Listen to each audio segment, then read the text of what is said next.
Bodies were scattered and they were in barrels. Innocent people, and he beat them to death with a hammer. The devil, pure and simple. There was a survivor, and it was a... Welcome to the world of John Edward Robinson, a killer who turned murder into a business model. John Robinson was everything you'd want in a neighbor. The 56-year-old grandfather lived in a beautiful home in the Kansas suburbs with his wife of 30 years. He was a successful businessman who had started multiple companies. He volunteered with the Boy Scouts and had even received awards for his charitable work with single mothers. But John Robinson was also living the most elaborate double life in criminal history. Since the 1980s, Robinson had been perfecting a deadly routine. He would target vulnerable women, single mothers, divorcees, anyone struggling financially or emotionally. He'd offer them jobs, relationships, or simply a fresh start somewhere new. His online persona was intoxicating. He called himself the Slave Master and promised women financial security in exchange for complete obedience. To lonely, desperate women, he seemed like salvation. Robinson's first known victim was 19-year-old Lisa Stasi in 1985. He convinced Lisa, a single mother struggling to make ends meet, that he could help her start a new life. He offered her a job, an apartment, and childcare for her infant daughter. Lisa was never seen again. But her baby, Tiffany, was given to Robinson's brother and his wife, who adopted her believing she was the child of an unwed mother who couldn't care for her. For 15 years, Tiffany grew up not knowing her real mother had been murdered by the man who arranged her adoption. By the late 1990s, Robinson had perfected his system. He operated dozens of fake online profiles across different platforms, each one carefully crafted to attract specific types of victims. His favorite hunting ground was a website called bondage.com, one of the internet's first BDSM communities. Robinson presented himself as an experienced dominant looking for live-in slaves. He promised luxury, travel, and financial security to women willing to submit completely to his control. The offer was seductive, especially to women escaping abusive relationships or financial hardship. Robinson would spend weeks, sometimes months, building trust with his targets. He'd send flowers, expensive gifts, and beautifully written emails describing the wonderful life they would share. In 1999, Robinson connected with Suzette Troughton, a 28-year-old nurse from Michigan. Suzette was looking for adventure and financial stability. Robinson told her he owned a yacht and multiple businesses and needed a caregiver for his elderly father. Suzette quit her job, sold her belongings, and drove to Kansas to start her new life. Her mother, Carolyn, was worried about the arrangement and made Suzette promise to call every day. The calls came regularly for about 2 weeks. Then they stopped, but the emails didn't. Suzette's family kept receiving messages saying she was fine, just busy with her new job and traveling. The emails were perfectly written in Suzette's style, cheerful, reassuring, and dismissive of her family's concerns. What they didn't know was that Suzette was already dead and Robinson was writing the emails himself. Around the same time, Robinson was corresponding with Isabella Luica, a 21-year-old college student from Indiana. Isabella was brilliant. She spoke 4 languages and was studying fine arts.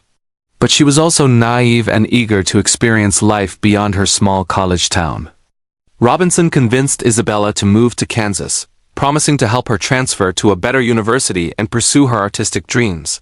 Like Suzette, Isabella disappeared shortly after arriving. Like Suzette, her family kept receiving emails saying everything was wonderful. You wonder why he did all these? Identify theft. Robinson had turned identity theft into an art form. He would take over his victims' lives completely, cashing their social security checks, using their credit cards, even responding to their family members' concerned messages. The man who neighbors saw coaching Little League and volunteering at church was simultaneously operating as multiple dead women, maintaining their digital lives while their bodies decomposed in barrels on his rural property. Robinson's downfall began with a suspicious wife and some unpaid bills. In early 2000, Suzette Troughton's mother Carolyn became convinced something was wrong. Her daughter's emails had become shorter and less personal. When she tried calling the phone numbers Robinson had provided, they were disconnected. Carolyn contacted police in both Michigan and Kansas, but the case was complicated. Suzette was an adult who had voluntarily moved across state lines.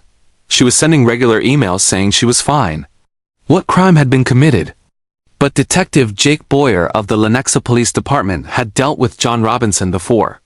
In the 1980s and 90s, Robinson had been investigated for various fraud schemes and had served time for theft and probation violations. When Boyer ran Robinson's name through the system, he discovered something interesting. Robinson owned storage units and rural property that had never been thoroughly searched.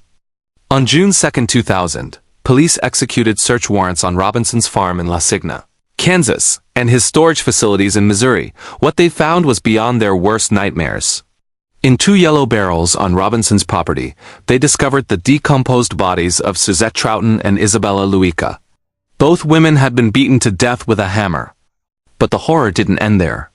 In Robinson's Missouri storage units, police found 3 more barrels containing the remains of Beverly Bonner, a 49-year-old librarian, Sheila Faith, 45, and her wheelchair-bound daughter Debbie, 15. All of Robinson's victims had been women who trusted him, who believed he was offering them a better life. Instead, he had given them brutal deaths and stolen their identities to fund his comfortable suburban lifestyle. During the investigation, police discovered Robinson's extensive computer files containing thousands of emails, photos, and detailed records of his online relationships. He had been operating like a corporation, with multiple clients and carefully maintained files on each victim. The evidence was overwhelming. Robinson had not only killed these women but had been living off their identities for years, collecting their government benefits and responding to their families as if nothing had happened. Robinson's trial began in 2002 and revealed the full scope of his crimes. Prosecutors called him the Internet's first serial killer, and the evidence supported that claim. He had used primitive Internet technology to perfect techniques that modern online predators still use today: fake identities, elaborate backstories, patient grooming of victims, and the exploitation of people seeking connection in the digital age. The prosecution presented thousands of emails, chat room logs, and financial records showing how Robinson had systematically targeted, murdered, and then impersonated his victims. Perhaps most chilling was Robinson's complete lack of remorse. During the trial, he showed no emotion as prosecutors described how he had deceived and murdered vulnerable women. He seemed more concerned about his reputation than the lives he had taken.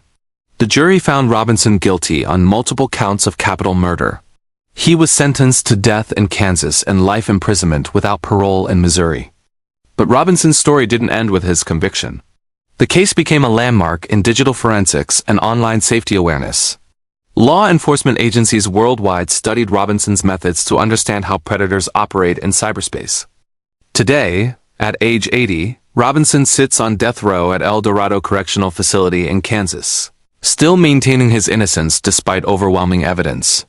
He's filed numerous appeals, but Kansas hasn't executed anyone since incarceration. So Robinson will likely die of old age before facing lethal injection. Today, the internet is more advanced and there are so many Robinsons on the loose. Be careful how you use the internet and who you believe. For more chilling documentaries, subscribe to our YouTube channel.